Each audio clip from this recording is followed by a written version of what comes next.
How does an army of men on foot survive a charge from the most feared cavalry in the world? By the 720s, the Umayyad horsemen were a terrifying mobile force that had crushed kingdom after kingdom in open battle. They were now facing a Frankish army made almost entirely of infantry. By all logic, it should have been a massacre. This is the story of how Charles Martel planned to turn his army's greatest weakness into a winning strategy. We are about to break down this tactical nightmare. To see how it unfolded, make sure you are subscribed and click the like button. It helps us create more deep dive history. The world, in the early years of the 8th century, was not static. It was a place of shifting borders and sudden, powerful tides of change. In the West, the old structures of the Roman Empire were a distant memory, a ghost haunting lands now ruled by fractured kingdoms and competing lords. To the east and south, a new and dynamic superpower was ascendant, unified by a fervent belief and organized under a single ruler. The conveyors of this new regime, the Umayyad Caliphate, had advanced with a speed that seemed to defy comprehension. Their journey had been relentless, a storm rolling westward across the long, sun-baked coastline of North Africa. The banners of the Caliphate moved like a southern wind, hot, persistent, and seemingly unstoppable, consuming old territories and Byzantine provinces one by one. By the year 711, they stood at the very edge of the known Western world, gazing across the narrow strait of water that separated Africa from the Iberian Peninsula. The crossing itself was an act of profound audacity. Led by skilled and ambitious commanders, the Umayyad forces landed on the shores of what was then the Visigoth kingdom.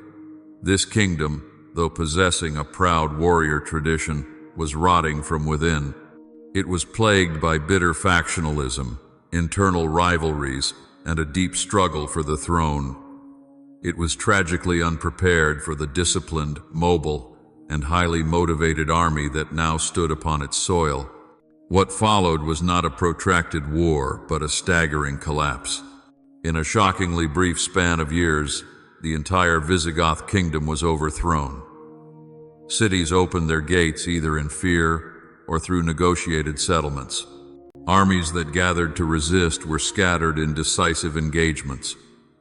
The ruling class was dismantled, its authority vanishing like smoke.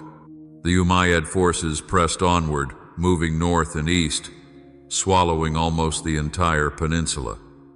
They established a new province, Al-Andalus, and its strength grew daily. This rapid and total conquest cemented their reputation across the fractured lands of Europe. They were seen not just as raiders seeking plunder, but as a formidable power capable of dismantling entire nations and reshaping the map. The southern wind had not stopped at the coast. It was now gathering strength at the foot of the mighty Pyrenees Mountains, ready to blow north into the green lands of the Franks.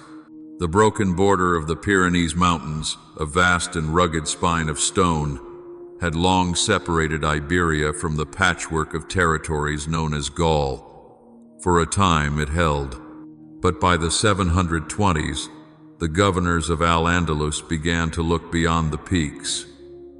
The momentum of their expansion was a force that demanded release. First came the probes, small, swift raiding parties pressing northward, testing the defenses of the southern Frankish lands. They crossed the mountain passes, descended into the valleys of Aquitaine, and then vanished as quickly as they had appeared, leaving trails of disruption and fear. These initial raids were tremors, warnings of the earthquake to come. The region of Aquitaine felt this pressure most acutely. It was a rich land ruled by Duke Odo, a man caught in a precarious position. The people of Aquitaine watched the south with growing dread. Villages that were safe one day were scenes of chaos the next. The raids grew bolder, striking deeper, targeting larger settlements. The sense of security that the mountains had once provided was eroding, replaced by a creeping anxiety. This new power from the south did not respect the old boundaries. It was a threat that was growing, month by month, year by year, creeping steadily into the heart of Gaul. We must now speak of Duke Odo of Aquitaine. He was neither a simple warlord nor a king, but something in between. Odo was a proud and capable leader, a man who viewed his lands as a sovereign domain. He was a survivor, a cunning politician, and a proven commander who had spent his life navigating the treacherous currents of Frankish power. His lands, rich with vineyards and ancient towns, were trapped to his south, the immediate and growing threat of the Umayyad governors of Al-Andalus. To his north, the looming, ambitious shadow of another power, the Frankish realm of Austrasia. That realm was controlled not by its king, but by its formidable mayor of the palace, a man named Charles. Odo had fought to maintain his independence from both. He saw himself as the true defender of his people. When the Umayyad raids began to intensify, he met them with force. He gathered his levies and achieved some initial successes, pushing back the raiding parties and proving that Aquitaine would not be an easy prize. He was a lion defending his territory, fierce and resolute. But Odo was balanced on the blade of a knife. He knew, perhaps better than anyone, that he was caught between two advancing forces. The Umayyad host to the south was in obvious danger, but the power of Charles in the north was, in its own way, just as threatening to his autonomy. Odo of Aquitaine stood alone, a proud duke guarding a border that was beginning to crumble under a pressure he had never before witnessed. Far to the north, in the cold, forested heartland of Austrasia, the calculations were different. Here, the immediate concerns were not of invaders from the south, but of rebellious dukes, rival Frankish factions, and the restive tribes along the Rhine frontier. This was the domain of Charles. He was not a king. The throne was held by a Merovingian dynasty that had faded into ceremony and powerlessness. Charles was something more vital. He was the mayor of the palace, and in a time when authority was proven not by bloodline but by strength, he was the true and undisputed power in the Frankish realm. His authority did not come from a crown. It rested squarely on a foundation of military success and the unshakable loyalty of the Frankish nobility who followed him. His reputation had been forged in the crucible of constant campaigning. He was known as Martel, the Hammer, for he did not rule by delicate diplomacy. He ruled by striking. He was a hardened warrior, but more than that, he was a peerless strategist. His mind was a map of Gaul, modern-day France, and he saw it not as a united kingdom, but as a fractured territory that must be brought under a single, strong hand. His life had been a series of relentless campaigns to strengthen his hold. He had consolidated his power against internal rivals, compelling other nobles to bend the knee. He had marched his armies east to push back Saxon incursions and north to subdue the Frisians. These wars were brutal and grinding, but they built his reputation and, more importantly, they professionalized his army. Charles understood something that many of his contemporaries did not. He understood that loyalty was purchased with victory, and victory was achieved through discipline. While other lords relied on seasonal levies of farmers, Charles cultivated a corps of veteran foot soldiers. These were his men, hardened by years of war, loyal to him personally. He armed them, he trained them, and he led them. They were the instrument of his will, the force that allowed him to impose order on a chaotic land. He was a pragmatist, a man of iron will, and he saw the world in terms of threats and opportunities. When the first reports of trouble in Aquitaine had reached him, he had likely dismissed them. It was Odo's problem. Odo, his southern rival, a man who refused to acknowledge his authority. Let Odo deal with the raiders. Charles had his own borders to watch. Then came the year 732. The situation in the south changed with terrifying speed. This was not another raid. This was a full-scale expedition. Abd al-Rahman al-Ghafiqi, the capable and ambitious governor of Al-Andalus, had decided to press his advantage. He gathered a major force, not just of raiders, but of veteran soldiers. They crossed the Pyrenees not as a small stream, but as a flood. They advanced deep into Aquitaine, and their target was the wealthy city of Bordeaux. Odo gathered his forces to defend it. He was a proud man and a brave commander, but what he faced was unlike anything he had ever seen. His army, which had held its own against smaller parties, was simply overwhelmed. The battle was a catastrophe for the Duke. The Umayyad army advanced, and the defenses of Bordeaux were overcome. The city fell, and its vast wealth, accumulated over generations, was seized by the victorious army. Odo's forces were scattered. He was no longer a duke defending his realm. He was a refugee in his own land. A deep, cold dread must have settled on him. He realized with the terrible clarity of defeat that he could not stop this force alone. His power was broken. His army was gone. The entire structure of Aquitaine, which he had fought so hard to keep independent, was collapsing. He was left with a single, humiliating, and desperate option. He had to turn north. He had to go to the one man he viewed as his greatest rival, the one man whose power he had openly defied. He had to ride to the court of Charles Martel and beg for aid. We can only imagine that journey.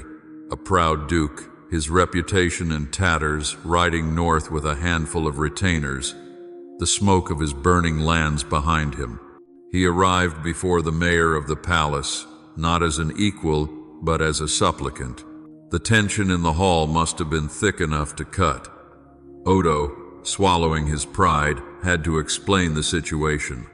He had to describe the army that had shattered his own, the speed of its advance, and the dire threat it posed. He had to admit his failure. For Charles, this was a moment of complex calculation. His greatest rival was at his feet.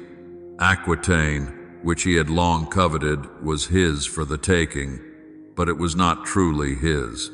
It was currently occupied by a victorious foreign army, an army that was now, Odo warned, looking even further north.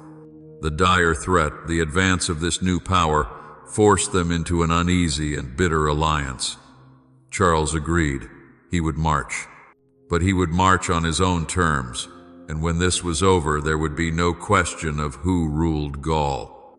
To understand the battle that was to come, one must first understand the mind of the man who led the southern host. Abd al-Rahman al-Ghafiqi was no simple warlord. He was a veteran statesman and an experienced commander, tasked with governing the vast, newly acquired province of Al-Andalus. He was a respected leader, known for his fairness, but also for his firm hand. His army was a reflection of the caliphate's power. It was formidable, composed of Berber cavalry, Arab veterans from campaigns in the east, and skilled light infantry. They were battle-hardened troops, masters of mobile warfare. Their strength lay in the charge, the swift maneuver, the sudden overwhelming shock of heavy cavalry that had broken armies across 2 continents. Their mobility, coupled with their long string of successes, gave them a fierce foe reputation and an aura of invincibility. Abd al-Rahman's decision to march north was not a whim. It was a calculated move. He had responsibilities.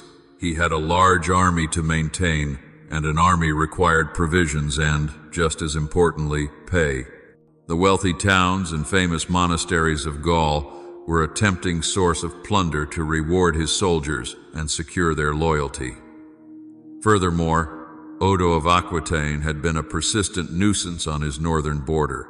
The expedition served a clear strategic purpose: to neutralize Odo permanently and demonstrate the reach of the caliphate's power. The overwhelming victory at Bordeaux had confirmed his assessment. Odo was broken. The land seemed open. Now, he faced a choice. He could consolidate his gains in Aquitaine, or he could press onward. The reports of the Frankish power in the north, this Charles, would have reached him, but they were a distant threat. They were said to be an army of foot soldiers, slow and cumbersome. What match could a wall of infantry be against his unstoppable cavalry? He made the fateful decision. His army turned north, following the old Roman road toward the city of Tours. Its basilica was one of the most revered sites in Western Europe and rumored to hold immense, unguarded treasures. The governor of Al-Andalus rode forward, confident in his army, his strategy, and his destiny. He did not know that the hammer of the Franks was now gathering a very different kind of army, an army that was marching south to meet him on a field of its own choosing. The host that Abd al-Rahman led north from the smoking ruins of Bordeaux was one of the most formidable armies of its time. It was a force tempered by victory, a moving city of veterans who had known nothing but success. Modern estimates, pieced together from fragmented chronicles and careful calculations, place its numbers at perhaps 20,000 to 25,000 men, but this was not a simple count of heads. It was a complex, multi-ethnic, and highly professional military machine, representing the cutting edge of warfare in the early 8th century. The vast majority of the striking power, the element that inspired such fear across Europe, lay in its cavalry. This was not a uniform body of horsemen. A large portion of this mounted force was composed of Berber horsemen from North Africa, the very warriors who had formed the vanguard of the initial crossing into Iberia. They were light, incredibly swift, and accustomed to a harassing style of warfare. They were masters of the javelin, riding in close to loose a volley of projectiles before wheeling away, enticing a disorganized enemy to break formation and pursue. They were hardy, accustomed to sparse provisions and long marches, and they viewed the green, fertile lands of Gaul as a paradise ripe for plunder. Alongside them, and forming the elite heavy contingent, rode the Arab veterans. These were men from the heartlands of the Caliphate, soldiers who carried the legacy of decades of conquest. They were generally better armored, wearing mail and helmets, and they fought as true shock cavalry. They were skilled with both the long spear for the initial charge and the curved sword for close quarters engagement. These were the men who had shattered the Visigoth army, and their confidence was absolute. They were disciplined, loyal to their commander, and motivated by a profound belief in their cause and the promise of material wealth. They were, in their own eyes, and in the eyes of those they conquered, invincible. Their reputation was their sharpest weapon. While the horsemen defined the army's character, its body was composed of a substantial force of light infantry. These soldiers were drawn from many peoples: Iberians from the newly conquered territories, Visigoth converts, and other units from across the Caliphate. Though less prestigious than the cavalry, their role was vital. They were the anchor of the army.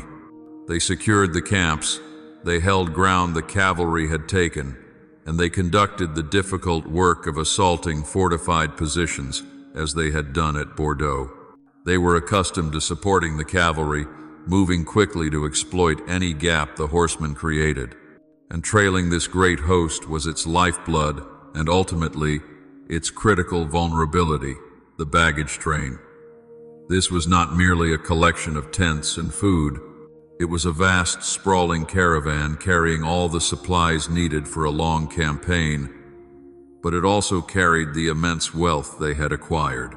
It held the gold from Bordeaux, the treasures from sacked monasteries, silks, weapons, and countless other precious items. This loot was the tangible proof of their success and the guarantee of their pay. It was a source of motivation, but it also meant the army was tied to it. It could not simply abandon its wealth. This entire force, this mobile instrument of conquest, was united under Abd al-Rahman. He was a commander who understood the complex machine he led. He knew how to blend the harassing tactics of his light horsemen with the shattering charge of his heavy cavalry. He was leading an army that had, in just a few short years, dismantled an entire kingdom. As they moved north toward Tours, they did not march as invaders in a hostile land. They marched as conquerors, as the masters of this new territory, supremely confident that no force in Gaul could possibly stand against their speed, their skill, and their proven strategy of mobile warfare. They expected to meet another disorganized levy, like Odo's, which they would scatter with a single decisive charge. The army that Charles Martel led south was a different creature entirely.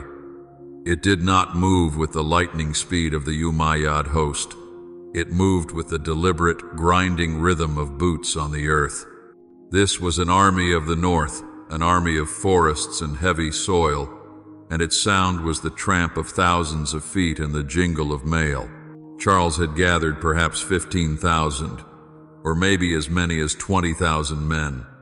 But in contrast to the force it was marching to meet, this army was composed almost entirely of heavy infantry. This was not a weakness, it was a choice. It was the core of Charles's entire military philosophy. The core of his strength was the disciplined Frankish foot soldier. These were not, for the most part, high-born nobles clad in gleaming armor, seeking individual glory. Many were common freemen, veterans of Charles's many internal wars and frontier campaigns. They were hardened, they were pragmatic, and they were loyal to the hammer who had led them to victory time and time again. They fought not for plunder, though they would take it, but for their homes, their families, and for the stability that Charles represented. Their loyalty was to him, their commander, who marched among them and shared their hardships. Their equipment reflected their purpose. They were built to endure. Each man carried a heavy, broad shield, likely made of tough wood, faced with leather, and reinforced with a heavy iron boss. This shield was their primary defense, their piece of movable wall. For armor, the most fortunate among them, the core of his veterans, would wear a byrnie, a long shirt of interlinked iron rings, or mail, which could turn aside a glancing cut and absorb the shock of a projectile. But for many, tough leather jerkins and sturdy helmets would have to suffice. Their primary weapon was the spear, a long shaft of ash wood tipped with a sharp iron head. It was the weapon of the formation, the tool that kept the enemy at a distance. For close work, they carried a scramasax, a long, heavy, single-edged knife, or a broad-bladed sword. But their true weapon was not iron, but discipline. Charles had trained his men to fight not as individuals, but as a single, cohesive unit.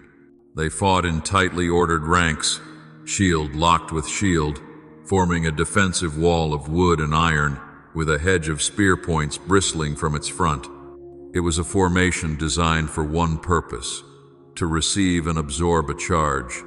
They were an anvil, forged to break the hammer of the enemy cavalry.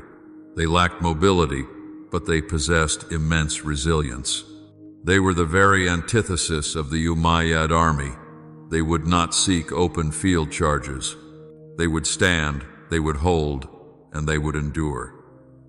This disciplined phalanx was Charles's solution to the challenge of the mobile, horse-mounted warfare that had dominated the age. Charles Martel marched his army south into the lands of his rival Odo.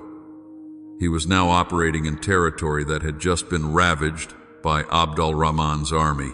He would have received constant, frantic reports from Odo's scattered scouts, detailing the path of the Umayyad host as it moved north from Poitiers, heading toward the wealthy and symbolic city of Tours. Charles understood the strategic problem with perfect clarity. If he met this army in the open field, his infantry would be surrounded, harassed, and cut down. He could not win a battle of maneuver. Therefore, he had to negate maneuver. He had to choose a battlefield that would force the superior Umayyad cavalry to fight on his terms.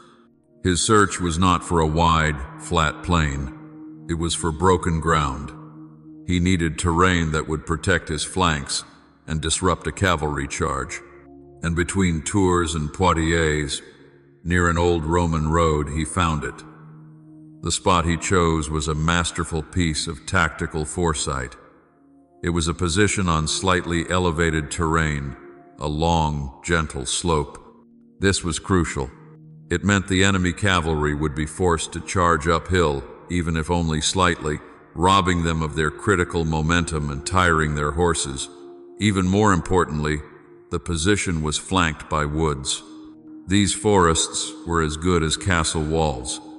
They made it impossible for the Berber and Arab light horse to sweep around his flanks, to get behind his lines, or to harass his rear. Charles had, with this single choice, funneled the entire, formidable Umayyad army into a single, predictable channel. Abd al-Rahman would have only one path of attack, a direct frontal assault uphill against the strongest part of the Frankish line. The mobility that had shattered the Visigoths and routed Odo had been rendered useless. Here, on this carefully selected field, speed and maneuver would count for nothing. It would be a battle of endurance, of discipline, and of sheer, brutal resolve. Charles ordered his men to deploy. They formed their dense, phalanx-like formation, a shield wall perhaps several thousand men wide and multiple ranks deep. They planted their standards in the earth. They were not a mobile force. They were a fortress of men, and they settled in to wait. When Abd al-Rahman's army arrived, they too saw the field. The Umayyad commander must have surveyed the Frankish position with frustration. The Franks were not arrayed for battle in the open. They were deployed for a siege. They offered no flank, no weakness, only a solid line of shields and spears on high ground. The game of chess had begun, and Charles Martel had just made the first, decisive move. The two armies were now deployed. The Umayyad host, a vast crescent of cavalry and infantry, spread across the plain below. The Frankish army stood silent on their wooded hill, a dense rectangle of iron and wood, and then they waited. One day passed, then a second. The expected furious charge did not come. An unnatural quiet settled over the field, broken only by the cold October wind whistling through the trees and the nervous calls of sentries. This was not a pause. This was a war of wills, a suffocating psychological contest orchestrated by two master commanders. For Abd al-Rahman, the situation was one of intense frustration.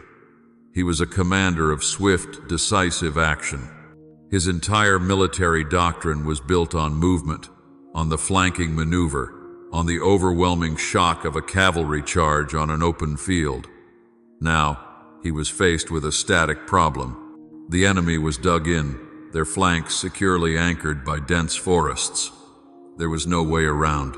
There was only one path, directly forward, up a gentle slope, into the teeth of the Frankish shield wall. He knew this was a terrible proposition. It sacrificed every advantage his army possessed. He waited, hoping the Franks would grow impatient. He sent skirmishers forward, light Berber horsemen who galloped close to the Frankish lines, hurling javelins and insults, trying to provoke a reaction. They hoped to lure a contingent of Franks out of formation, to draw them downhill onto the open ground where they could be isolated and defeated, but the Frankish line remained immobile. They absorbed the light attacks, their discipline holding firm. For Charles, the waiting was a different kind of torture. He was on the defensive, which was his plan, but he was also deep in territory that had been stripped bare. The Umayyad army had already consumed the harvest of the region on their march north. Charles's own supply lines were long, and his army of infantry was large and hungry. The weather turned against them. A cold, persistent rain began to fall, turning the field into a muddy quagmire. The men stood in their ranks, soaked and shivering. Their leather armor grew stiff, their shield arms ached. They watched the fires of the Umayyad camp below, a sprawling city that seemed to have endless supplies while their own provisions dwindled. Disease was as great an enemy as the army before them. Charles knew he could not wait forever. His army's resolve, built on discipline, was being eroded by hunger and cold. Yet, he also knew that to move from his chosen ground was to lose. He held his men in place with the sheer force of his will, walking the lines, his presence a silent promise that their sacrifice had a purpose. So the days dragged on, 7 days, according to some accounts, a week of agonizing tension. The skirmishes grew more frequent, brief, sharp clashes of scouting parties in the woods or on the muddy fields, but neither commander would commit his main force. It was a dreadful stalemate. Abd al-Rahman's men were becoming restless, their horses consuming fodder, their desire for plunder unmet. Charles's men were growing weaker, their bodies aching, their morale sinking with the endless rain. It became clear that something had to break. The tension was stretched to its absolute limit. Finally, on what was likely the 7th day, Abd al-Rahman made his decision. He could not wait longer. His army was a tool of aggression, and it would blunt itself on inaction. He would rely on the proven courage and sheer force of his cavalry. He gave the order to prepare for a full general assault. The long wait was over. The morning of the battle dawned cold and gray. The rain had stopped, but the air was heavy with mist, clinging to the field and the two armies that stared at each other across it.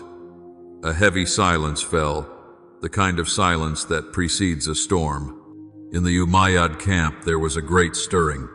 Thousands of horsemen mounted, the sound of bridles jingling, of commands being shouted in Arabic and Berber echoed across the plain.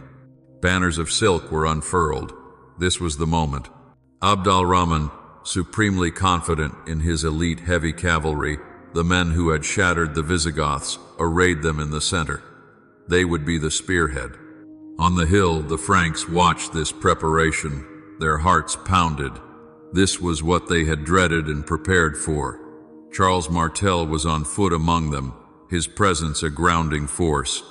The order was given, simple and clear. Hold. The men locked their shields, the heavy round boards overlapping to create an unbroken wall of oak and iron. Through the gaps they planted the butts of their long spears into the muddy earth, the sharp iron tips angled forward to meet the charge. They were no longer an army of individuals. They were a single, bristling entity, an unmoving mountain of iron and resolve. They heard the sound before they saw the movement clearly through the mist. It began as a low rumble, like distant thunder. Then it grew, a deep, percussive pounding that seemed to shake the very ground beneath their feet. And then they came. The first wave of Umayyad heavy cavalry moved forward. They started at a trot, then a canter, and then a full, terrifying gallop. Thousands of armored men on powerful horses, a storm of iron, wood, and horseflesh charging uphill. The Frankish infantry braced. They leaned into their shields, their knuckles white, their eyes fixed on the impossible mass of motion surging toward them. The charge struck the Frankish line not as a clean strike, but as a catastrophic, deafening collision. The sound was a deafening roar of splintering wood, the shriek of horses, the crash of metal on metal, and the deep guttural shouts of thousands of men exerting maximum force at the same instant. The shock of the impact was immense. It staggered the Frankish line. Men were thrown back, but the ranks behind them held, pushing them forward again. The Frankish wall bent, it groaned, but it did not break. The cavalry's greatest weapon, their momentum, was completely absorbed by the dense, disciplined formation. Horses reared in confusion as they met the solid wall of shields and the sharp hedge of spears. The charge, which had been a fluid, unstoppable wave, dissolved into a chaotic, struggling mass. The first wave had failed. Stunned and disorganized, The horsemen recoiled, pulling their mounts back down the slope to regroup, leaving behind a field of debris and chaos. The Frankish phalanx, though shaken and battered, remained standing. They had weathered the first and most terrible storm. Abd al-Rahman watched from his command post, his expression a mask of disbelief. This was not what he had expected. He had seen Frankish levies before. He had seen Odo's army break and scatter. This was something new. This was a wall of discipline he did not recognize. But he was a veteran commander, and his confidence was not so easily shaken. He believed the line had held only just. It was a matter of physics. Such a wall could not absorb such punishment indefinitely. It would weaken, it would develop a gap, and when that gap appeared, his cavalry would pour through it and unfold the line from within. His frustration turned to anger and grim resolve. He ordered the next wave forward. Again, the thunder of hooves rolled up the hill. Again, the Frankish line braced. But this time was different. The psychological terror of the first charge was gone, replaced by a grim, exhausting reality. This was not a single moment of bravery. This was a day of endurance. The second charge hit, and the terrible, grinding work began. The battle devolved into a brutal, close-quarter struggle. The Umayyad horsemen, their charge blunted, pressed against the shields, using their spears and swords to try and break the line. The Franks responded from behind their wall, a disciplined, short, upward motion with their own spears, targeting the horses and the unprotected limbs of the riders. It was not a battle of elegant maneuvers. It was a contest of stamina and brutal, repetitive effort. Abd al-Rahman was relentless. He did not give the Franks a moment to rest. As soon as one wave was repulsed, he sent another. He began to rotate his forces, sending in the Berber light cavalry to harass the flanks, though the woods still kept them from getting behind. He ordered his infantry to advance, to support the cavalry, and engage the front ranks to try and pull the shields apart. But the Franks held. The sheer physical toll was unimaginable. The strain on the arms holding the heavy shields was immense, a deep, burning ache that spread from the shoulder to the hand. Shields began to splinter. Helmets were dented. Men grew hoarse from shouting. The ground beneath their feet became a treacherous slick of mud and debris. Charles was everywhere. He moved behind the lines, his voice a steady presence. He supervised the rotation of his own ranks, a critical and dangerous maneuver. He would order a depleted front rank to lock shields, brace, and then slowly, carefully step back, allowing a fresh rank from behind to move forward and take their place. This was the genius of his system. It allowed his men to rest, even for a few moments, and ensured the front line was always composed of his strongest, most resolute soldiers. For Abd al-Rahman, this must have been maddening. He was a master of the open field, now forced to throw his finest soldiers, again and again, against an enemy that simply would not break. His primary tactic was failing. The day was wearing on, and the unmoving wall of Frankish infantry still stood between him and the conquest of Gaul. The hours of the battle had ground on, turning the cold morning into a brutal afternoon. The Frankish line, that unmoving wall of iron and wood, was beginning to pay a terrible price for its resilience. It had absorbed the shock of repeated cavalry charges, and the toll was becoming apparent. The front rank was a ruin of splintered shields and dented helmets. Men were exhausted, their arms burning with the sheer, agonizing effort of holding the line. Injuries were stacking up. A man who fell was quickly pulled back, his place taken, but the integrity of the shield wall depended on fresh, strong bodies.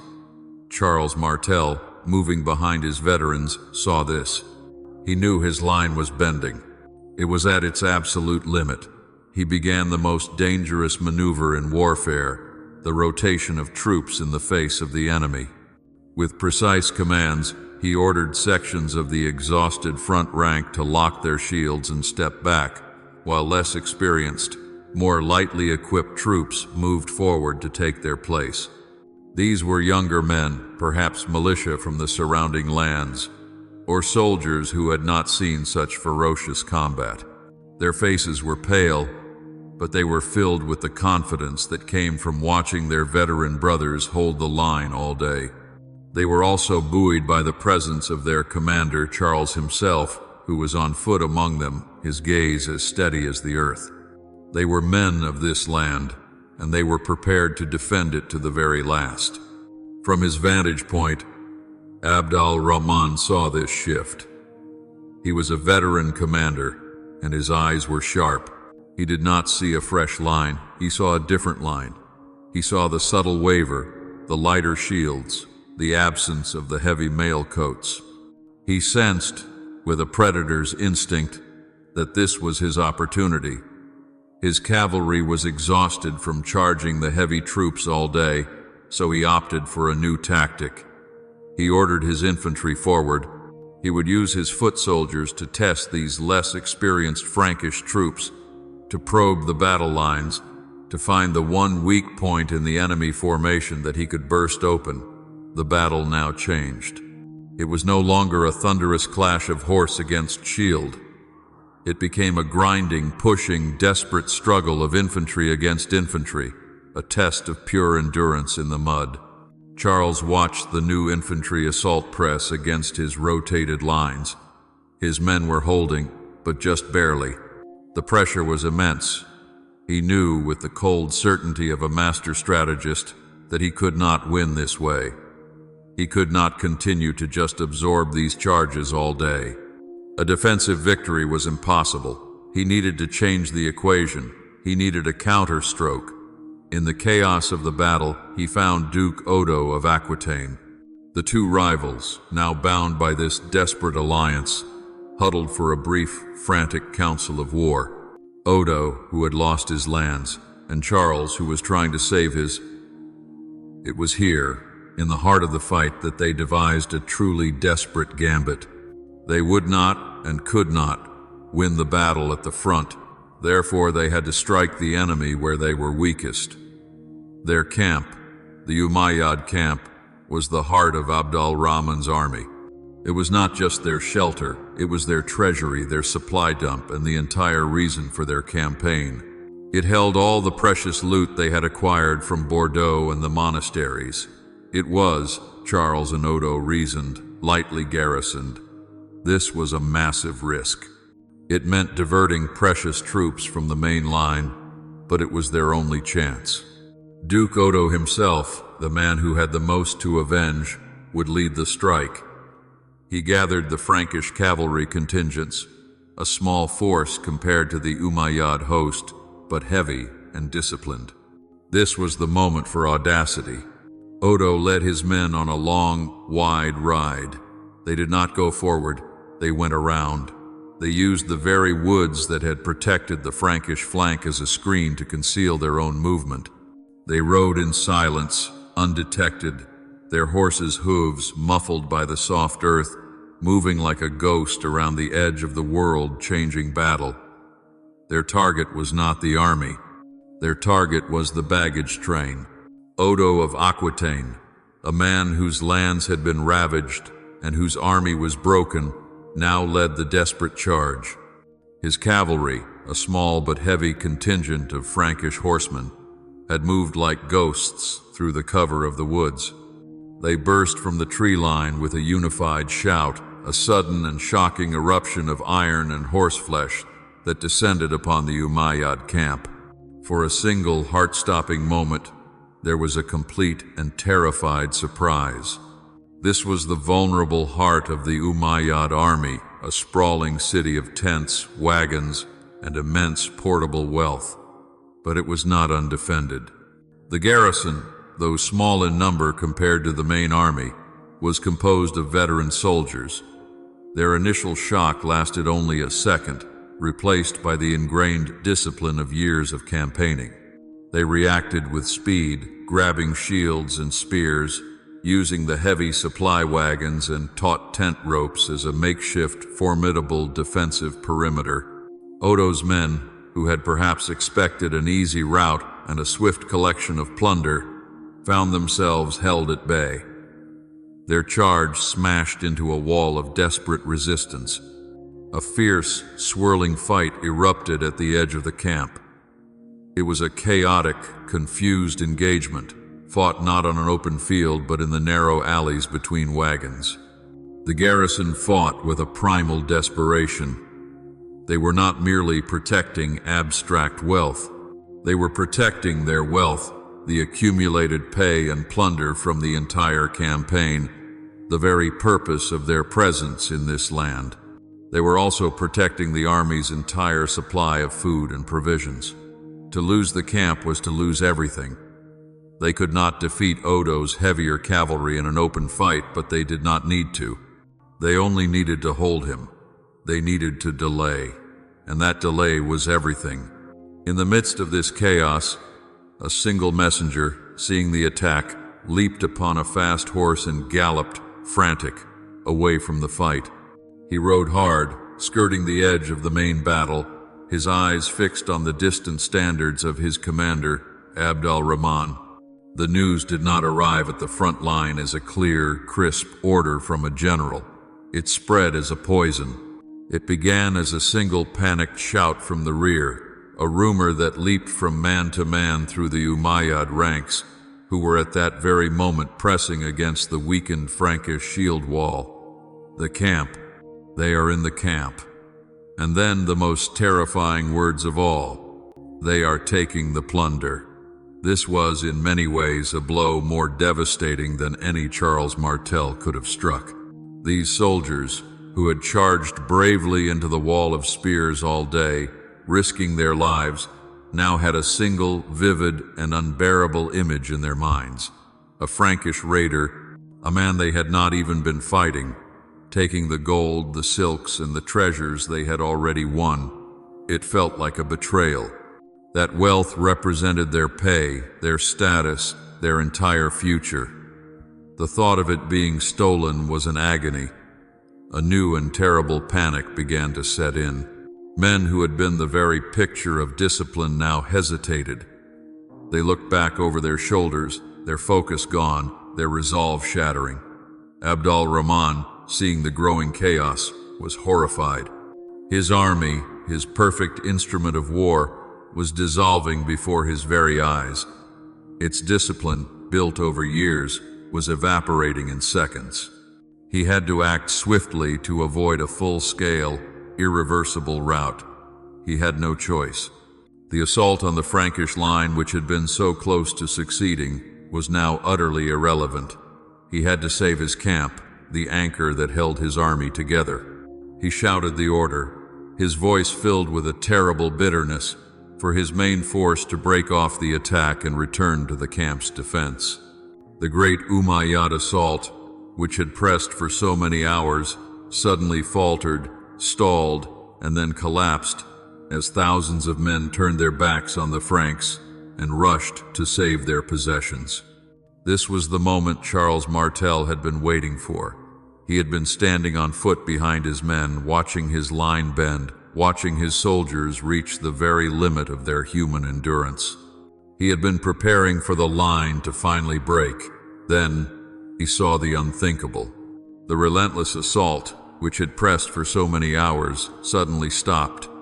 The enemy hesitated, looked back, and then began to disengage. It was not a rout, not yet, but it was a break in formation. A wave of confusion must have passed through the Frankish commander's mind, quickly followed by the cold, sharp realization of what had happened. Odo, the gambit had worked. The enemy was in chaos. This was the chance, the single, fleeting opportunity that would decide the day. He raised his heavy sword, his voice a booming, single word that rolled down the exhausted Frankish line. Forward! For the Frankish infantry, this command was a profound psychological shock. They had been an immovable object all day, a static wall built to absorb punishment. Now they were being told to move. The shield wall, that immovable object, now became an irresistible force. The exhausted but supremely disciplined infantry lowered their spears, locked their shields one last time, and began a relentless, grinding advance. It was not a fast or glorious charge. It was a terrifying, unified push of thousands of men, a wall of iron and wood moving steadily down the slope, pursuing the now disorganized Umayyad forces aggressively. At the camp, Duke Odo saw the main Umayyad army returning at a full rush. He knew his part of the plan was over. He had been unable to break the camp's defenses, but he had done something far more important. He had drawn the entire enemy army away from the main battle. He ordered his own cavalry to retreat, a tactical withdrawal, pulling his men back to safety as the chaotic flood of the Umayyad army poured back in to defend their camp. Now, Charles and his heavy infantry descended upon the camp, launching a full-scale attack. But the Umayyad army was not yet beaten. This was the second battle of the day, a chaotic, swirling melee fought among the wagons, tents, and baggage trains. By this stage, the Umayyad troops were dug in, their commander, Abd al-Rahman, among them. The camp was well defended. They were no longer invaders. They were now fighting with the desperation of men protecting their homes and their lives. Abd al-Rahman ordered his men to sally from the camp and counterattack. The two forces clashed in a brutal, confused struggle. Surprisingly, the Umayyad troops, fighting on the defensive with their leader in their midst, were able to hold off the Frankish assault. At some points, they even pushed the Franks back. The battle had reached its absolute zenith of chaos. Abd al-Rahman was at the center of it all, a beacon of defiance, commanding his ranks from atop his horse, rallying his men for one more heroic stand. It was then, in that swirling chaos, that the decisive moment of the entire battle arrived, unseen by most. A projectile, thrown or fired from the anonymous mass of the Frankish lines, arched high through the air. It found its mark. The Umayyad commander was struck. He was thrown instantly from his horse, falling heavily to the earth. And he did not rise. The great commander was struck down, while the battle, leaderless but not yet over, continued to rage around his fallen form. The fall of a commander is often the event that shatters an army's will. But in the sheer, deafening chaos of the brawl around the camp, the news did not spread. The Umayyad troops, their vision narrowed to the Frankish soldiers in front of them, fought on. They fought with such ferocity that they continued to hold their ground, and in some places were even getting the better of the exhausted Franks. The battle was not over. It had simply become a leaderless, desperate struggle. As the sun began to set, casting long, bloody shadows across the field, Charles Martel took stock. The day had been harsh, long, and incredibly costly for his men. They were at the very limit of their human endurance. Though they had gained the upper hand, the enemy was still dug in, still resisting, and darkness was falling.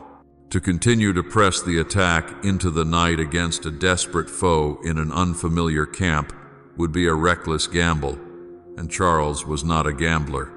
He was a pragmatist. He had held the field. He had broken the enemy's assault. That was enough for one day. He gave the order for a tactical retreat. His horns sounded, a call that was difficult for his men to obey. They pulled back from the Umayyad camp, disengaging from the fight, and marched the long, weary way back to their original defensive position on the wooded hill. Their mood was not one of jubilation. It was one of grim, bone-deep exhaustion. They had survived. As they lit their fires and tended to their wounded, they looked down at the Umayyad camp, which was now strangely silent. Charles's intent was clear. His men would rest, and the following morning they would form up and besiege the Muslim camp to put an end to this battle once and for all. The dawn of the following morning was painfully slow to arrive. It came not as a bright, clear light, but as a reluctant gray mist that clung to the Frankish camp on the wooded hill. The air was bitterly cold. The men who rose from their brief, troubled rest were not victorious soldiers. They were survivors. They were stiff, sore, and chilled to the bone. The sounds of the camp were not of celebration, but of the grim duties of the morning after a battle. The low groans of the injured being tended to, the quiet orders of captains reforming their ranks, the metallic scrape of weapons being cleaned of mud. They had held the field. They had survived the onslaught. But the enemy army, though repulsed from its assault, was still there, dug in just a short distance away. Charles Martel had been awake all night, his mind calculating the new day's grim arithmetic. He had held his ground, but his army had paid a high price for it. They were exhausted. He knew that the task was not finished. A cornered enemy was a dangerous one. He intended to put an end to this battle, once and for all. He gave the order. The Frankish horns sounded again, not a call to charge, but a weary, steady call to assemble. The men formed up for battle. The shield wall, battered and splintered, was locked together once more.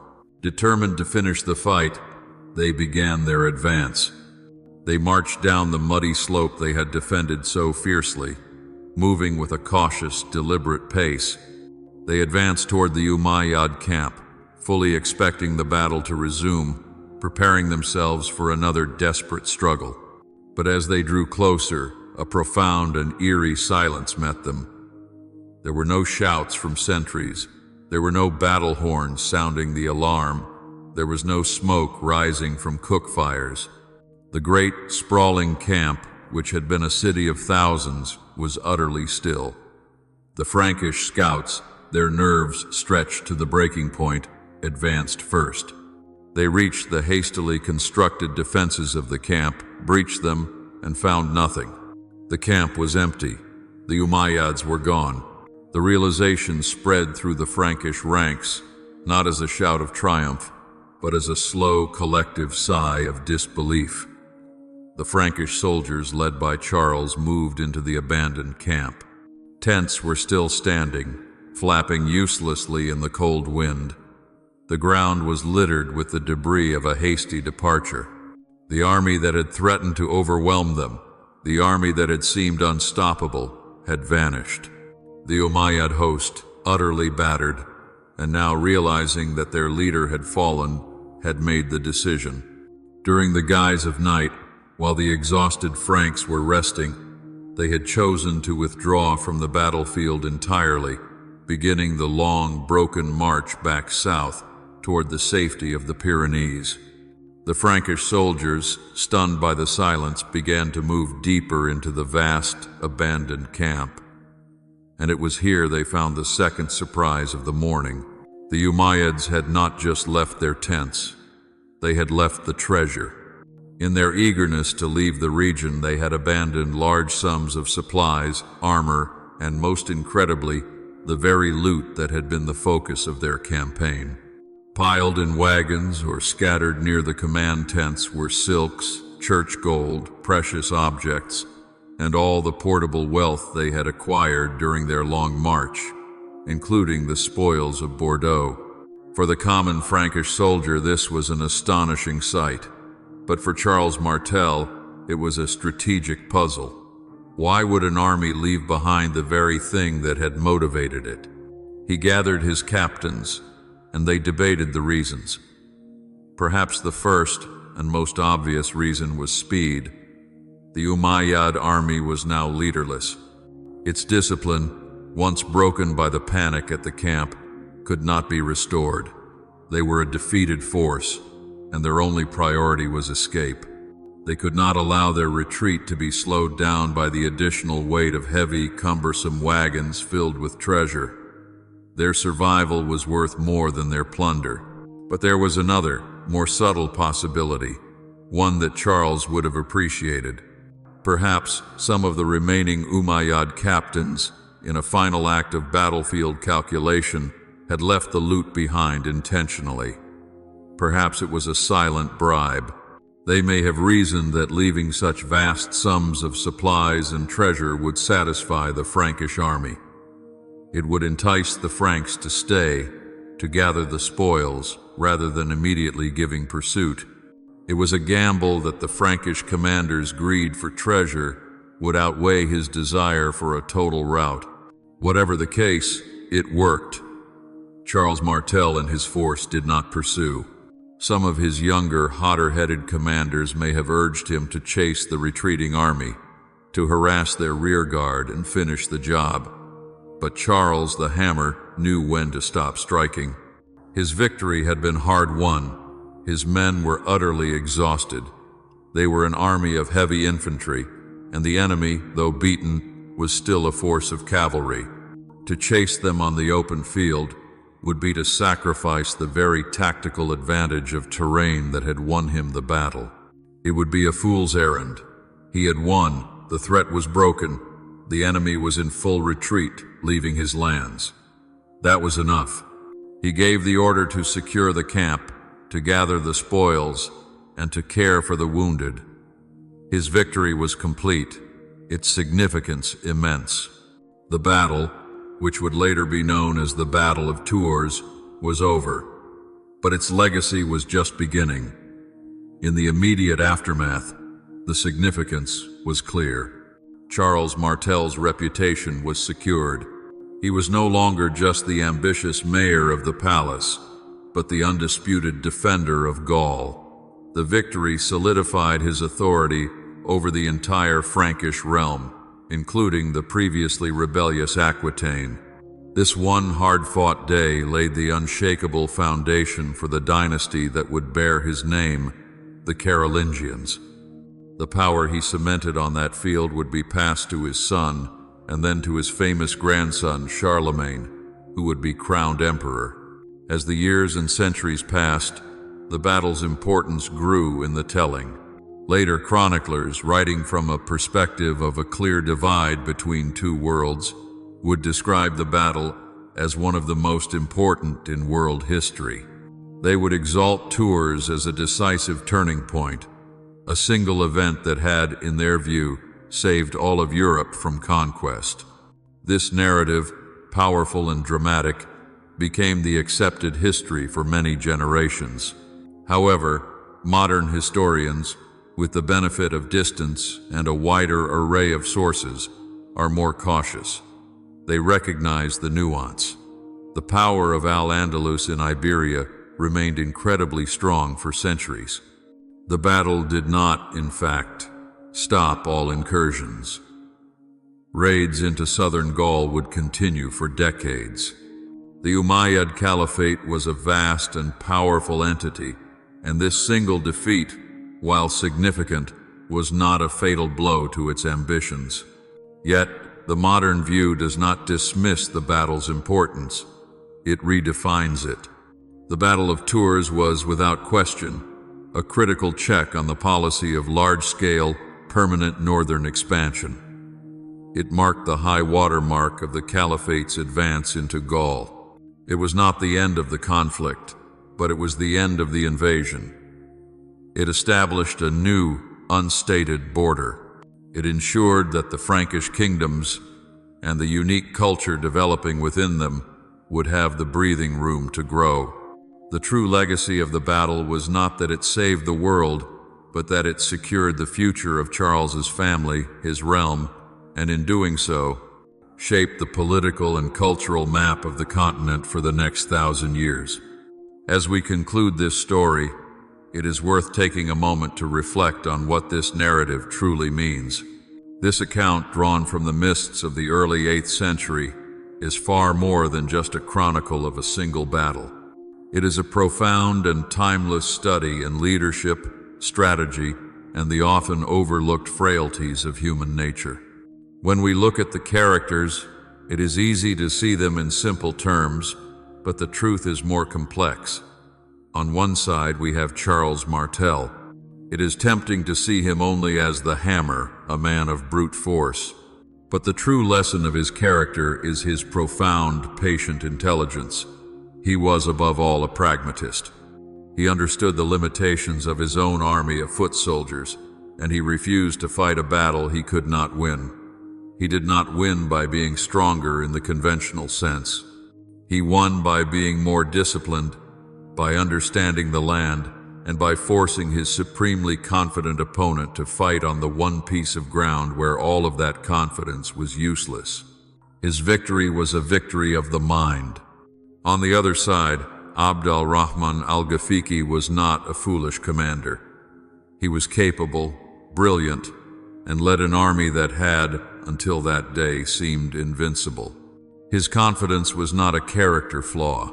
It was earned, built on a string of victories that had reshaped the known world. But that same proven confidence became a fatal trap. He believed his cavalry, which had shattered kingdoms, could shatter any wall. He kept applying the same tactic, expecting a different result because that tactic had always worked before. He underestimated the sheer, stubborn resilience of an enemy fighting for its own lands. His story is a timeless warning against the danger of allowing past successes to blind you to present realities. But perhaps the most powerful and meaningful lesson from this entire event comes not from the commanders, but from the men themselves. For hours, the Frankish infantry endured the most terrifying assaults. For hours, the Umayyad cavalry fought with incredible bravery and skill. Yet, the battle was not decided by this contest of courage. It was decided by a rumor. It was decided by panic. The Umayyad army's greatest vulnerability was not a weakness in its battle line. It was its own baggage train. The very wealth they had fought so hard to acquire, the plunder that symbolized their victory, became the seed of their own undoing. The panic over possessions shattered a discipline that hours of intense combat could not. So, what can we take from this, all these centuries later? It is a story that teaches us that strength is not always about the speed of the charge. Sometimes, true strength is the will to stand still, to endure, and to wait for the single perfect moment. It teaches us that a disciplined, cohesive unit, united in purpose, can withstand a force that seems on the surface to be far more powerful. And finally, it teaches us a crucial lesson about ourselves. It shows us that an army, or perhaps a person, is only as strong as its most unexamined vulnerability. What we hold most precious, if not protected by discipline, can become the very thing that leads to our collapse. Thank you for walking with us on this journey. If this story moved you, please let us know your own reflections in the comments below, as your thoughts make this community special. If you found meaning in this story, please show your support by giving this video a like, and consider subscribing to our channel and pressing the notification bell so you do not miss the deep stories we have yet to explore together.